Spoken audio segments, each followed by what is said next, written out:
जीवन में सकारात्मक बदलाव आवश्यक है। कुछ बदलाव एक दिन में संभव है और कुछ के लिए सालों लगने वाले हैं।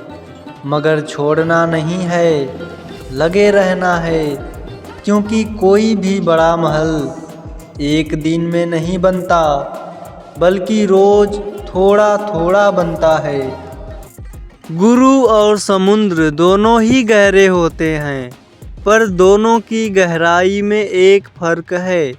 समुद्र की गहराई में इंसान डूब जाता है और गुरु की गहराई में इंसान तर जाता है।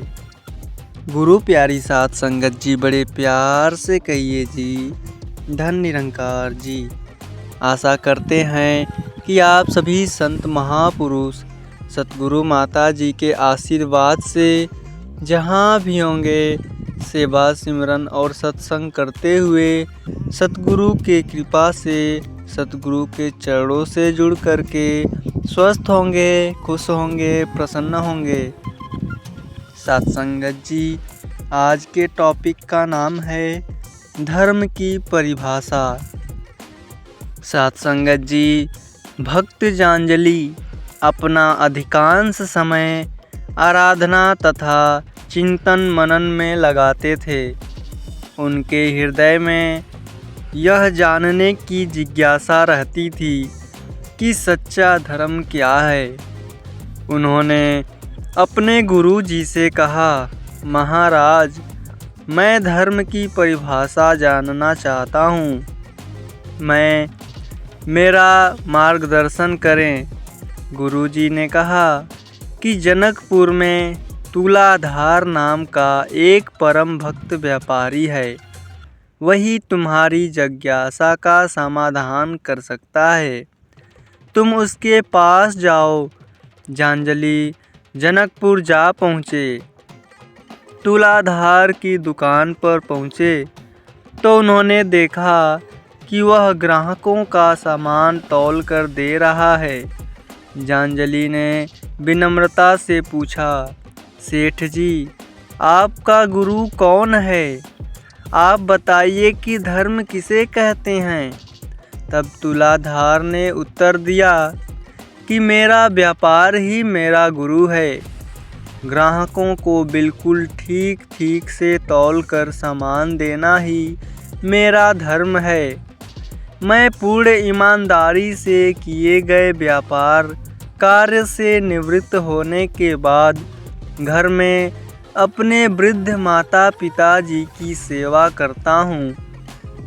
यही मेरी कर्तव्य भावना है। सवेरे बिस्तर छोड़ते ही परमात्मा का स्मरण करता हूँ। इन्हीं की कृपा के प्रति कृतज्ञता व्यक्त करता हूँ। दुकान खोलने से पहले अपनी कमाई का एक अंश गरीबों में बांटता हूँ।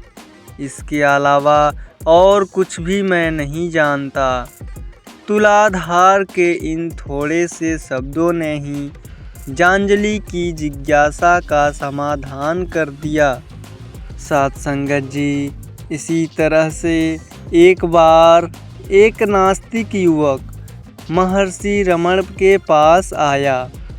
उसने महर्षि जी से कहा, महाराज, ईश्वर की कल्पना कुछ अंधविश्वासियों ने की है। मैं तो ईश्वर के अस्तित्व में ही विश्वास नहीं करता। तुम ईश्वर में विश्वास क्यों नहीं करते हो? महर्षि ने पूछा। इस पर युवक ने उत्तर दिया, मैं उसी को सत्य मानता हूँ जो हमें दिखाई देता है। मैंने लाख कोशिश की, किंतु ईश्वर आज तक कभी नहीं दिखाई दिया। महर्षि रमण ने फिर पूछा, क्या तुम्हारे पास दिमाग है? युवक ने उत्तर दिया, दिमाग तो है, इसमें भला क्या संदेह हो सकता है। तो क्या तुम अपने दिमाग को देख सकते हो? मुझे तो तुम्हारा दिमाग दिखाई नहीं दे रहा है। क्या मैं यह धारणा बना लूं कि तुम दिमाग से वंचित हो या बिना दिमाग के ही रहते हो। महर्षि रमण के ये शब्द सुनकर युवक सकपका गया। महर्षि ने उसे समझाते हुए कहा, हवा, सुगंध, दुर्गंध, इन सबको हम आँखों से नहीं देख सकते हैं, परंतु इनकी अनुभूति तो अवश्य होती है। इसी प्रकार से अनुभूति अवश्य होती है। ईश्वर भले ही आँखों से न दिखाई देते हैं, किंतु श्रद्धा और विश्वास करने पर पग पग पर उनकी पावन अनुभूति अवश्य होती है। महर्षि रमण के इस अटाक्य तर्क ने युवक को नास्तिक से आस्तिक बना दिया। तभी से वह उनके आध्यात्मिक विचारों का प्रचार करने लगा।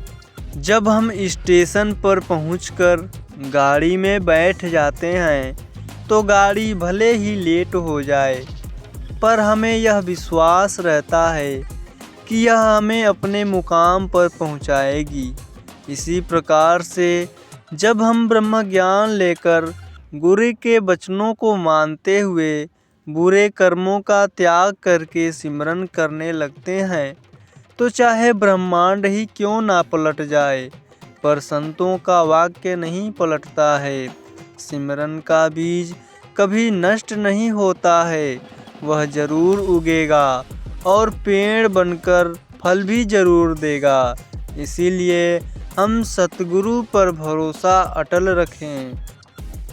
जीवन में हर चीज़ आसान नहीं है। कदम कदम पर ऐसे ऐसे हालात बन जाते हैं जो आसान नहीं होते। कभी कभी हम अपने मन में उन हालातों को ऐसे बिठा लेते हैं कि हमारे साथ ऐसा हुआ तो अब मुझे पत्थर दिल बनना है, अब किसी की परवाह नहीं करनी है। जैसे किसी ने मेरा दिल तोड़ा, अब मुझे भी किसी से प्यार से पेश आने की ज़रूरत नहीं है। तो ऐसी सोच हमें और कहीं न ले जाकर केवल पतन की ओर ही लेकर जाएगी। इस प्रकार हम अपने आप को और ख़राब ही कर रहे हैं। चाहे कितनी भी मुश्किल स्थिति आए, अगर हम संत निरंकारी मिशन के अनुयायी हैं तो फिर हमें हर पल आत्म सुधार की ओर ही बढ़ना है। विचार बहता हुआ पानी है, यदि इसमें आप गंदगी मिलाएंगे तो वो नाला ही बन जाएगा, और सुगंध मिलाएंगे तो फिर वही गंगा जल कहलाएगा। कोशिश करें ज़िंदगी का हर लम्हा अच्छे से गुजरे, क्योंकि ज़िंदगी रहे या ना रहे, मगर अच्छी यादें हमेशा जिंदा रहती हैं। तेरी रहमत का कोई अंत नहीं, जिस पे तेरी रहमत ना हो तेरा कोई ऐसा संत नहीं। सब कुछ दे के भूल जाते हो आप, पर जतलाने की आदत नहीं। तेरी रहमत बिन हम अधूरे हैं, तुझ बिन हमारी कोई औकात नहीं। मालिक की तारीफ़ करूं कैसे, मेरे शब्दों में इतना जोर नहीं। सारी दुनिया में जाकर ढूंढ लेना, मेरे मालिक जैसा कोई और नहीं। हृदय से तू ही निरंकार बोल प्यारे, आवाज़ मालिक तक जाएगी। मालिक ने जो सुन ली हमारी तो हर बिगड़ी ही बन जाएगी। उम्मीद करते हैं कि यह टॉपिक आप सभी संतों को ज़रूर पसंद आई होगी। फिर मिलते हैं ऐसे ही अगले सुंदर टॉपिक में। साथ संगत जी बड़े प्यार से कहिए जी, धन निरंकार जी।